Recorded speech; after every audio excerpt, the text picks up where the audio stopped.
ఈ విషయాలన్నీ మీ అందరికీ కూడా చెబుతూ మీ చల్లని దీవెనలు, మీ చల్లని ఆశీస్సులు నా ఎడం వైపున ఉన్నాడు. మీ అందరికీ పరిచయస్తుడు, ఎమ్మెల్యే అభ్యర్థిగా నిలబడతా ఉన్నాడు. నాకు తండ్రి లాంటి వాడు చిన్నప్పనాయుడు నిలబడతా ఉన్నాడు. మీ చల్లని దీవెనలు, ఆశీస్సులు అన్నపై ఉంచవలసిందిగా సవినయంగా మీ అందరితో కూడా కోరుతా ఉన్నా. చిన్నప్పనాయుడన్నా మీలో ఒకడు అన్నది ఎవరు కూడా మర్చిపోవద్దండి అని కోరుతా ఉన్నా.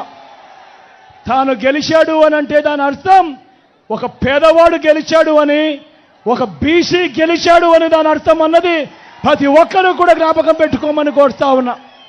ఈరోజు రాష్ట్ర చరిత్రలో ఎప్పుడూ జరగని విధంగా 175కు 175 అసెంబ్లీ స్థానాలకు 25 ఎంపీ స్థానాలకు 25 ఎంపీ స్థానాలు, రెండు కలిపితే 200 స్థానాలకు మొట్టమొదటిసారిగా దేశంలోనే ఎప్పుడూ జరగని విధంగా, రాష్ట్రంలో చూడని విధంగా 200 స్థానాలకు ఏకంగా 100 స్థానాలు ఈరోజు నా ఎస్సీలు, నా ఎస్టీలు, నా బీసీలు, నా మైనారిటీలు ఈరోజు వైఎస్ఆర్ కాంగ్రెస్ పార్టీ తరఫున నిలబడతా ఉన్నారు అనంటే సామాజిక న్యాయం అన్నది ఏ స్థాయిలోకి మీ బిడ్డ తీసుకొని పోయాడో ఒక్కసారి గమనించమని కోరుతూ, ఈ సామాజిక న్యాయానికి మీరందరూ కూడా రక్షకులుగా నిలబడండి అని చెప్పి మీ అందరినీ కూడా పిలుపునిస్తా ఉన్నాను.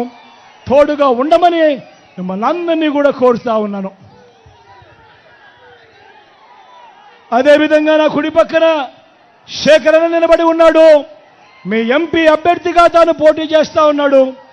మంచివాడు, సౌమ్యుడు. మీ చల్లని దీవెనలు, ఆశీస్సులు అన్నపై ఉంచవలసిందిగా సవినయంగా మీ అందరితో కూడా కోరుతా ఉన్నా.